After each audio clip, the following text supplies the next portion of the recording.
Olá pessoal, vamos para a nossa correção, nossa devolutiva. Então a primeira questãozinha, vocês devem ter recebido questões variadas, né pessoal? Então eu vou corrigir todas as questões, daí vocês vão verificar quais foram as suas, tudo bem? Estaremos fazendo a live também para tirar as dúvidas. Então aqui eu vou passar rapidinho na live, provavelmente a gente vai demorar mais um pouco, tá? A gente vai tirar todas as dúvidas mesmo. Complete as lacunas abaixo, assinale a alternativa correta que complemente. Né? Então aqui a gente estava falando sobre os ativos, né? Então a resposta essa daqui era tangíveis, né? Ativos tangíveis, aqueles que podemos tocar. Ativos intangíveis, aquele que não existe fisicamente. Ativos base, aqueles que têm valor por si próprio. E ativos derivativos, cujo valor depende do valor do outro, né, pessoal? A questão 2. Coloque V para as afirmações verdadeiras e F para as falsas e assinale a alternativa correta. Então, a análise tradicional de capital de giro utiliza índice de liquidez como forma de obtenção de dados? Sim, verdadeiro. Temos uma visão parcial da administração do capital de giro utilizando análise dinâmica? Não, falsa. Análise dinâmica nos dá uma visão integrada da administração de capital de giro? Sim, verdade. A análise dinâmica de capital de giro utiliza fatores como capital de giro, necessidade de capital de giro e saldo de tesouraria? Verdadeiro. Né? Então é verdadeiro, falso, verdadeiro, verdadeiro. Vimos que para uma boa administração financeira, devemos classificar nossos gastos em custos e despesas, e nelas definir os fixos, variáveis, identificados e não identificados. Diante disso, verifique as informações abaixo e assinale a alternativa correta sobre a importância de classificar os gastos. A classificação dos gastos tem por objetivo facilitar a visão do empresário a fim de visualizar de maneira sistêmica e os seus resultados obtidos separadamente por produto ou serviço vendido? Sim. Há possibilidade da classificação de gastos obter informações como a quantidade gasta para manter os estoques ou operacional da empresa? Sim. A classificação de gastos pode ser usada para verificar qual produto está dando lucro ou não? Sim. Então, alternativa 1, 2 e 3, né? Considere o caso a seguir. O projeto Aimoré custa 3 milhões de reais, sem qualquer tipo de financiamento com capital de terceiros. Esse projeto tem uma previsão de gerar os seguintes resultados líquidos pelos próximos 3 anos. 1 milhão e 500, 1 milhão e 750 e 2 milhões e 100 no terceiro ano. Sabendo que os exercícios anteriores a TMA é de 11,35%, nós tivemos um resultado de VPL positivo de 1.277.000, uma TIR 33,12%. O que podemos tirar desses resultados? VPL maior que zero e TIR maior do que a TMA, projeto deve ser recusado? Não. VPL maior que zero, a gente pode já aceitar o projeto? Não, a gente tem vários resultados para poder analisar, né, pessoal?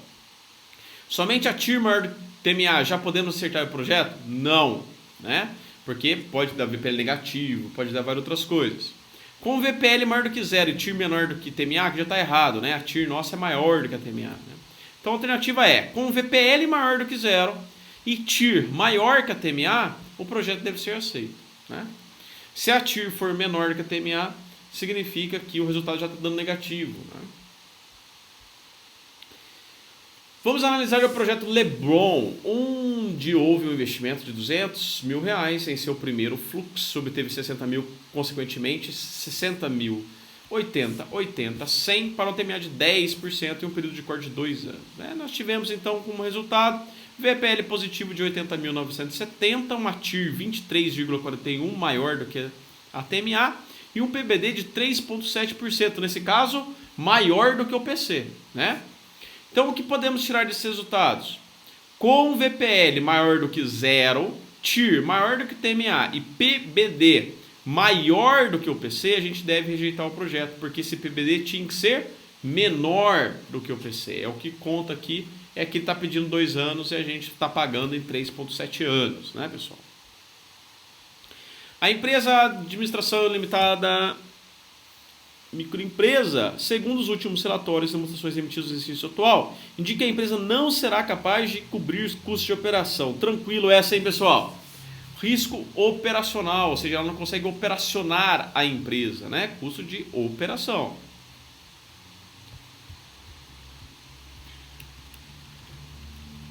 Vamos lá. Sabemos que a taxa mínima de atratividade, a TMA, é a menor taxa considerada pela empresa para atrair investidores ou realizar dividendos para os seus sócios. E o que o valor presente líquido VPL é o valor atualizado dos fluxos de caixa utilizando o TMA como índice variável ao decorrer dos períodos. A relação entre elas é bem clara, ou seja, quanto maior a TMA, menor será o VPL, pelo fato de estarmos tirando dinheiro da empresa para pagar os investidores e sócios. Já a taxa interna de retorno, TIR, é calculada a fim de proporcional à maior taxa que podemos ter na empresa. Diante disso, qual seria a relação entre TIR e VPL, né, pessoal? Nenhuma. Não tem como relacionar? Não tem, né, gente? Utilizando a TIR como VPL, a TME será nula? Não, né? Não tem como utilizar a TIR como VPL. A TIR é uma porcentagem, VPL são números, né? Se utilizar a TIR como a TMA, o VPL será nulo. É essa daqui, né? Sempre que eu falei para vocês, né? E já está aqui no enunciado a resposta, né? É a taxa calculada a fim de proporcionar a maior taxa que podemos ter na empresa, né? Ok? Questão 8. As atitudes em relação ao risco diferem entre os administradores e as empresas. Por isso, é importante delimitar um nível geralmente aceitável de risco. De qual comportamento estamos falando? Abaixo. O retorno exigido aumenta quando o risco se eleva. Como este investidor tem medo de risco, exige um retorno esperado mais alto para compensar o risco mais elevado, né, pessoal? Indiferente àquele que 0 e 0, propenso àquele que é, né, a favor do risco. A favor do risco é a favor do risco, né? Então é o avesso ao risco. Muito bem, vamos para a próxima. Para que possamos fazer uma análise do capital de giro, podemos estar utilizando a análise funcional tradicional ou análise dinâmica. Ambas utilizam índices e cálculos para verificar a capacidade da empresa de gerenciar seu capital de giro. Analise as informações abaixo e a alternativa que melhor representa.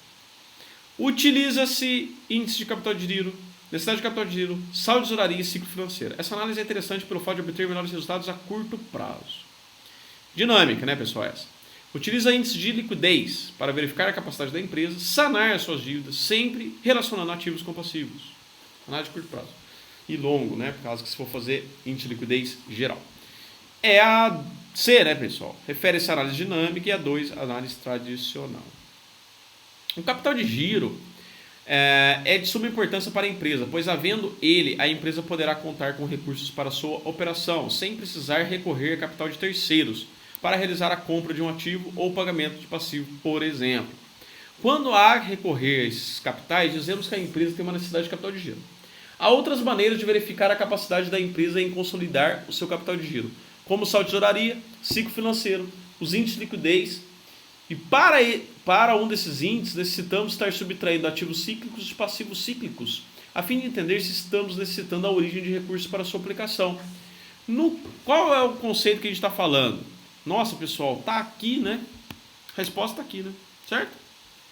Ou seja, subtraindo ativos de passivo para quê? Para necessitar a origem de recursos para a sua aplicação, ou seja, necessidade de capital de giro, né? Muito bem. Diante dos dados abaixo, calcule capital de giro e necessidade de capital de giro e saldo de tesouraria, né? Então eu dei um balanço patrimonial para vocês e tinha que calcular então o capital de giro, necessidade de capital de giro, né? Que eu já dei as fórmulas aqui ainda, hein? Certo? Então, vou dar um zoom aqui.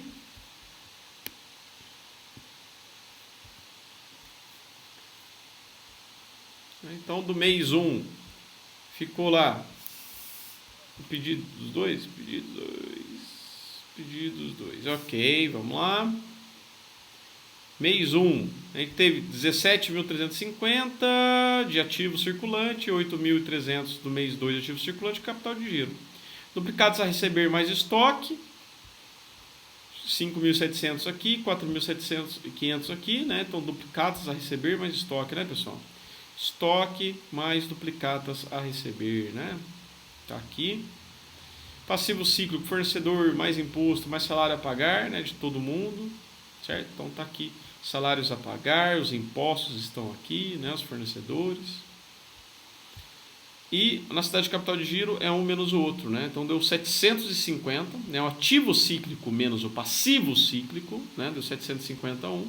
E o outro é o negativo de 5.250. Saldo de tesouraria, capital de giro menos necessidade de capital de giro positivo, né? 16 mil e 13 mil. Né? Então,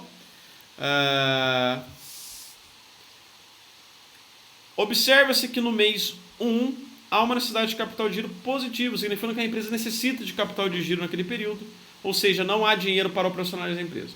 Já no mês 2, a necessidade de capital é negativa. Isso mostra a eficiência da liquidez da empresa nesse período, mas ambos têm um saldo de tesouraria positivo. Nossa situação é sólida e excelente na 2. Muito bem. Empresa Alfa, um centro de diversões eletrônicas muito frequentado, deseja determinar a taxa de retorno de duas de suas máquinas de videogame com kit de demolição. O kit foi comprado há um ano por R$10 mil e tem atualmente um valor de mercado de 10.750, né, pessoal? T-1, T, né? Durante o ano gerou receitas de 400, o CT, pós-imposto. A demolição foi adquirida há 4 anos atrás e seu valor no ano que acaba de terminar cai de 6 mil para 5.900, né? Então, 6 mil T, 5.900 T-1, ok? Durante o ano gerou uma receita de 850 reais, né? Então é só fazer as continhas, um deu 0,11, o outro deu 0,12, 11,5%, 12,5%. Bem tranquilinho, né, pessoal? Sabemos que os índices VPL, valor presente líquido, TIR, taxa interna de retorno, PVBD descontado e ILL, índice de lucratividade, são importantíssimos para realizarmos a análise do resultado projetado. Qual seria o objetivo da análise de resultado projetado? Era uma das questõezinhas 2. Qual seria o melhor cenário? Então, o objetivo da análise de resultado projetado é determinar se existe potencial de viabilidade de um projeto, seja de investimento ou financiamento, né, pessoal? E qual que é o melhor cenário? Um VPL maior do que zero, uma TIR maior do que o TMA, um PBD menor do que o espera o investidor, que é o PC, que é o período de corte, certo? E o LL maior do que 1. Questão 14. Para que possamos fazer a análise funcional tradicional do capital de giro, precisamos analisar índices, esses liquidez imediata, geral, corrente, seca. Já para análise dinâmica, precisamos conhecer e calcular capital de giro, necessidade de capital de giro, saldo de tesouraria e ciclo financeiro. E qual seria e qual o pior cenário dessas análises? Análise tradicional, os índices de liquidez sempre devem dar maior do que 1, significando que há uma porcentagem maior de ativos em relação ao passivo. Assim, a possibilidade de liquidar as dívidas rapidamente. Na análise dinâmica, o capital de giro tem que ser maior do que zero, necessidade de capital de giro menor do que zero, ou seja, indicando que não há necessidade de capital, né? Que a origem de recursos custeiam toda a aplicação dele.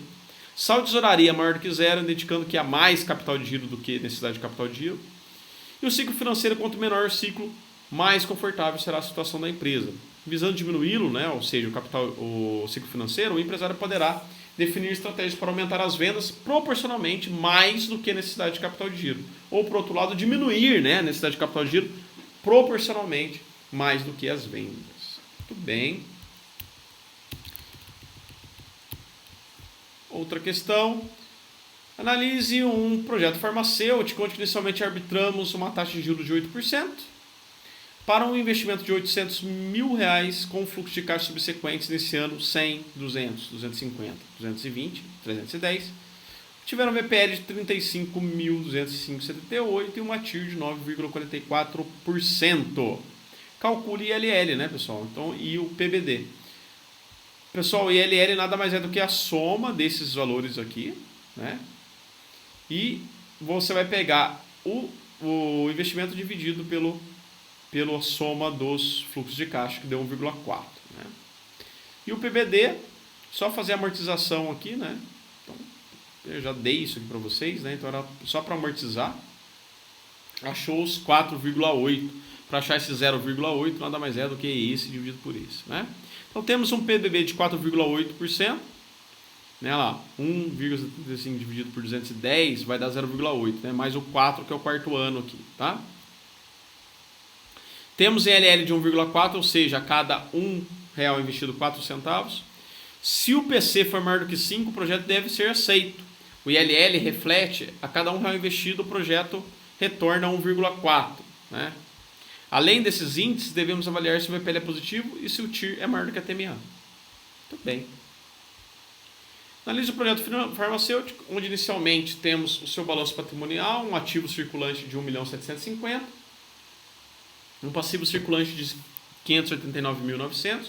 Esse projeto vendeu no período a ser realizado 3.250.000 e em seu último balancete viu-se a empresa que teria uma necessidade de capital de giro de 250.000. Calcule o índice de liquidez e o ciclo financeiro. Lembrando que o índice de liquidez corrente é o ativo circulante dividido pelo passivo circulante, dado e o ciclo financeiro, a necessidade de capital de giro também dada, as vendas também dadas. Então era só colocar nas fórmulas, né, pessoal? O ILL, o índice de liquidez corrente, 1.750.000 dividido por 589 deu 2,96, maior do que 1, show de bola. Ciclo financeiro, 250.000 dividido por 3.250 vezes 100, 7,69%. Um ciclo financeiro baixo, interessantíssimo também, né? Então temos um índice de liquidez corrente interessante, já que é maior do que 1, o que possibilita a empresa saldar suas dívidas sem nenhum problema. Temos um ciclo financeiro interessante, pois é baixo, o que significa porcentagem de vendas em cima de sua necessidade de capital de giro, oferecendo tempo razoável para receber. Tudo bem, pessoal? Aqui é sobre financeiro, a mesma coisa que eu falei lá na outra, né? Pessoal, então é isso, nos vemos na live. Abraço a todos.